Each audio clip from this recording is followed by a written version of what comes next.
दिनारा प्रखंड के बगाड़ गांव की आरती बीपीएससी परीक्षा में 748 रैंक लाकर सप्लाई इंस्पेक्टर के पद पर चयनित हुई।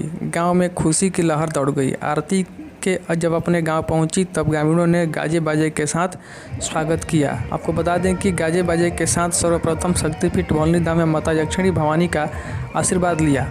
वहीं गांव पर पहुंचते ही पारंपरिक तौर तरीके से गांव के काली मंदिर में माथा टेककर अपने क्षेत्र के उन्नति के लिए मन्नत मांगी। तो पहले आप ये बताइए कौन सा प्रयास था? जी, ये मेरा चौथा प्रयास था। अच्छा, कितना रैंक मिला आपको? मेरा रैंक है 748। अच्छा, किस पद के लिए चयनित हुए? मुझे पद मिला है खाद्य आपूर्ति विभाग का है, जो कि खाद्य निरीक्षक अधिकारी का है। अच्छा, जैसा कि हम लोग देख रहे हैं, जो आपका पृष्ठभूमि है, पारिवारिक पृष्ठभूमि है, और आप ग्रामीण परिवेश से आते हैं। जी, आपका मायके भी है, वो भी ग्रामीण परिवेश ही है, और आपका ससुराल भी ग्रामीण।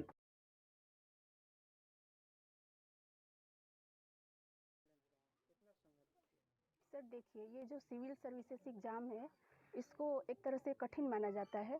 इसके लिए ये है कि आपको लगातार पढ़ाई करनी होती है और उसके बाद ही सफलता मिलती है सर।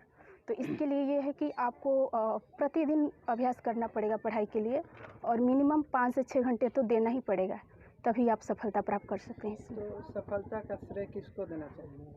सर, सफलता का श्रेय पूरे परिवार को जाता है, और ख़ास तौर से इसमें मेरे पिताजी का बहुत ज़्यादा योगदान है, क्योंकि पिछले प्रयासों में जब भी असफल हुई हूँ, उन्होंने मुझे हिम्मत दिया है और उन्होंने कहा था कि तुम इसे छोड़ना मत, बीच में कभी लगे रहना, तुम्हें सफलता ज़रूर मिलेगी। और आपको महिला हैं और आपको घर गृहस्थी का भी काम देखना होता होगा, तो आपके पति और आपके ससुराल वालों का कितना योगदान है इस सफलता के काम में? यस सर, पढ़ाई के लिए परिवार के सभी सदस्यों का सपोर्ट था, सभी की सहयोग से मैं यहाँ तक पहुँची हूँ।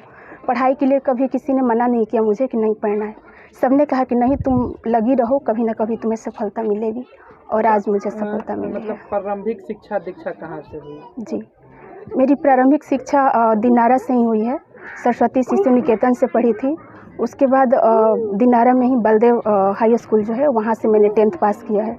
उसके बाद मेरी इंटर की पढ़ाई दिल्ली से हुई है, क्योंकि मेरे पिताजी दिल्ली में जॉब करते थे उस टाइम। और उसके बाद मैंने इंजीनियरिंग किया है राजस्थान से।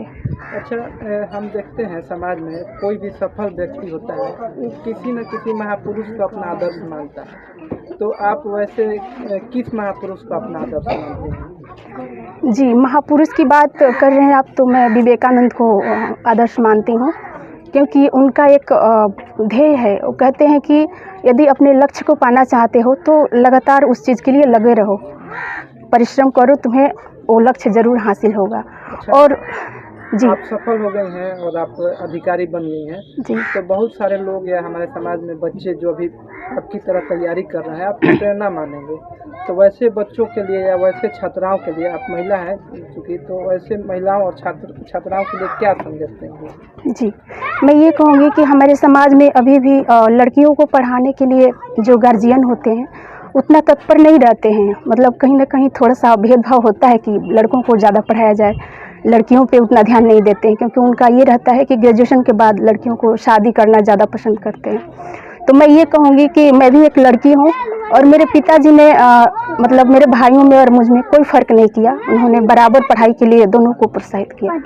तो हमारे समाज में भी जो भी माता पिता हैं, वो भी अपनी बच्चियों को पढ़ाएं, और जैसे मैं एक लड़की होकर आज आगे बढ़ी हूँ, वैसे ही वो लड़कियां भी आगे बढ़ेंगी यदि उनको मौका मिलता है तो, और वो सफल होकर अपने माँ बाप का, अपने गांव समाज का, परिवार का नाम रोशन कर सकती हैं, जैसा कि आज हमारे घर पे और गांव में हो रहा है। ठीक है, बहुत बहुत धन्यवाद बात करने के लिए। एक अधिकारी बन गई, तो सबसे पहले आप बताइए आपका लग कैसा रहा? बहुत अच्छा लग रहा है, क्योंकि हम लोग काफ़ी समय से लगे हुए थे, प्लस ये घर पे भी आती थी, जिनको पारिवारिक दायित्व नहीं दिया जाता था। अच्छा, आप साथ में रहते थे, ये तैयारी करती थी, तो कई बार ऐसा होता होगा कि ये पढ़ती होंगी और आप घर गृहस्थी का काम संभालते होंगे, ऐसा होता होगा आपके साथ? होता है ऐसे, क्योंकि मान लीजिए अगर उनका एग्जाम है, उनको कम समय मिल रहा है, तो उसमें हाथ बटाया जाता था। तो इसमें आपको ऐसा नहीं लगता था कुछ? नहीं, देखिए, बिना पुरुष और बिना महिला के समाज नहीं बनेगा।